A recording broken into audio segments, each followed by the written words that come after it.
Good Shabbos. This week's portion is Parshas Toldos.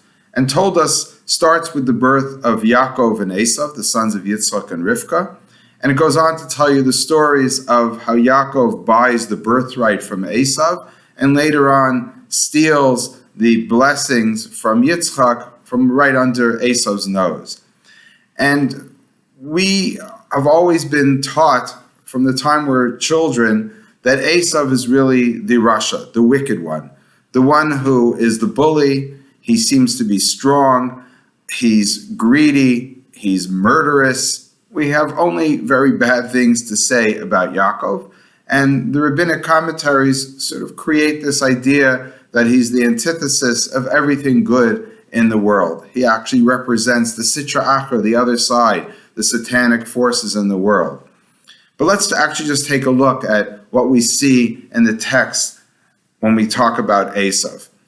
And Esau, in the beginning, just sounds like he's a son that you would want. He's born, Kulu Kader Seir, he's full of hair. By Yikushma Esau, they call him Esau, he's Asu, he's made. He's born as almost like a full-grown child.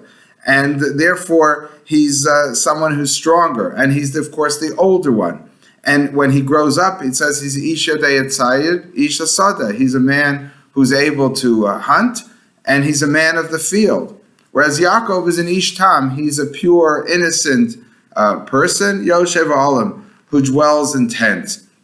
So again, of course, we know that we understand the Yoshev Olam in rabbinic literature as being the Oale Shem Ve'aver, the tents of Shem and Aver, the yeshiva. He's studying Torah, and therefore he's pure and innocent. And Esau is the outdoors type who we look down on and speak about condescendingly. But if you were just reading the story without going further, you might come out with a different version. You might think, oh, Esau is the one who's going to be the future leader of the Jewish people. He's going to be the one who could create a nation. He's going to be the person who could conquer other nations. He's the future. He's not just someone who's sitting passively.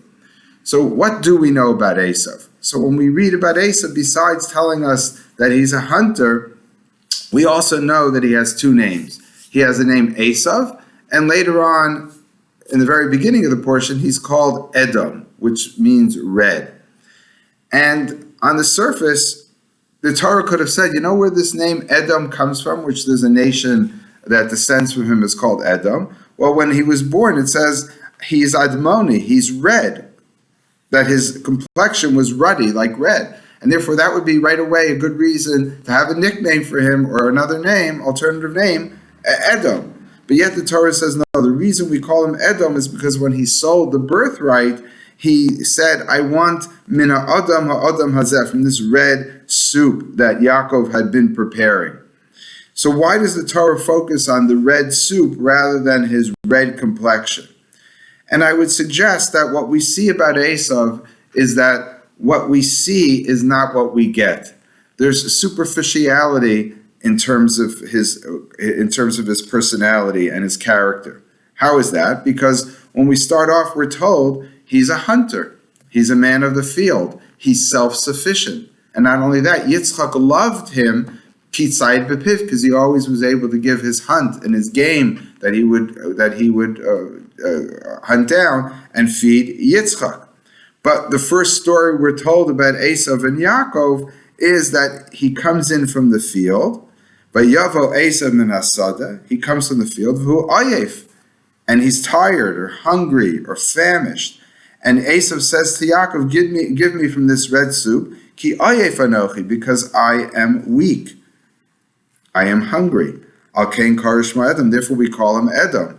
In other words, what the Torah is really saying, and it tells us are the first words that we hear from Esau, at least as quoted in the Torah, is that he says, Ki ayef anochi. He's defining himself. He's saying, I'm not the powerful, strong person that you think I am on the surface. I'm the hunter, and therefore powerful and feeding everybody and taking care of everybody. But rather, I'm ayef anochi. I'm hungry. I'm famished. I am weak. And I need your soup. I need that red soup. And therefore, the name we give him really defines him not so much about what he appears on the surface, but what he is really deep down. And as the Torah goes on to say, when he sells the birthright, it says, Vayivez Esau es habachara. He spurns the birthright. He says, why do I need this birthright? And that would be true about somebody who's self-sufficient. He's creating his own wealth. He's creating his own power. He's a nation in his own right. He doesn't need Avram and Yitzchak's legacy to start a nation. He's a strong, powerful person. So he shouldn't need that. And that's what he's saying, I don't need this. I have what I need. But really, he doesn't. Because really, Yaakov, who's not the hunter, who's not the supplier of food, he's the one who ends up supplying food for Esau. Esau is weak, and Yaakov has the food. Yaakov's the one who makes sure that he's fed properly. At the end of the day, it's not the one who appears weak who is the weaker one, but rather V'yav Yavotzar, as Rivka is told in the prophecy that she receives. The older one will serve the younger one. The younger one will become more powerful. He might start off as a dweller of tents, but really he's someone who's going to be the one who is going to create a nation. And we see that at the end of the portion. At the end of the portion, when Yaakov and Esau are vying for the blessings of Yitzchak, all of a sudden, Esau doesn't say, what do I need these blessings for? Who cares? I'm strong in my own right.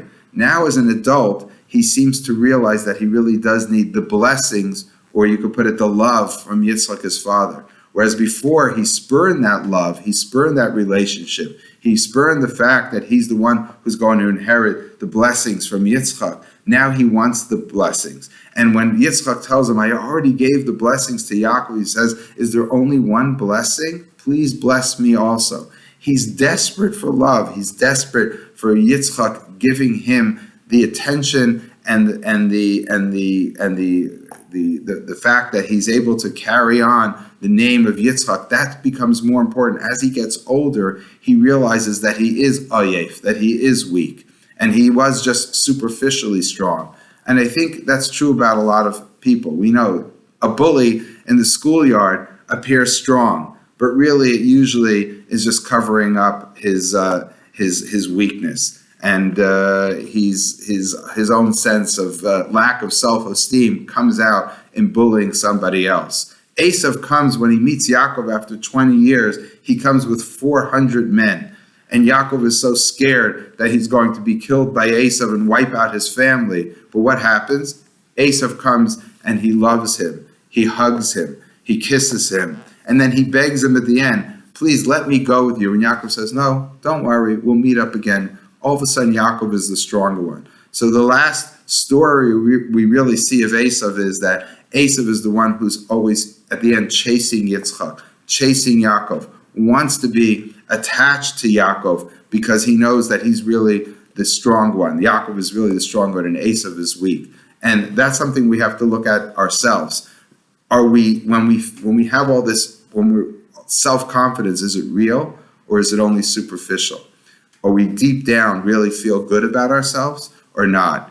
And sometimes the one who feels good about themselves deep down is not necessarily the one who appears strong and has to always show how great he is, but rather the one who's the Yoshev V'Holim, someone who dwells in the tent, is quiet, but he knows when he has to act, as Yaakov. He knows when he has to act with Esau. Later on, next week's portion, he knows when he has to act with Lavan, and he has to make his move at the time when it's important. He's the one who could struggle with the man in the middle of the night, whether that's the angel of Esau or it's some other man, but I think it symbolizes Esau. He struggles with him and he's victorious. And therefore, Yaakov also has another name, Yisrael. Kisarisa im Elokim v'anashim v'tucha. You have striven or strove with God or angels and men, and you were successful. You're no longer just the Yaakov, the one who holds on to the heel of Esau.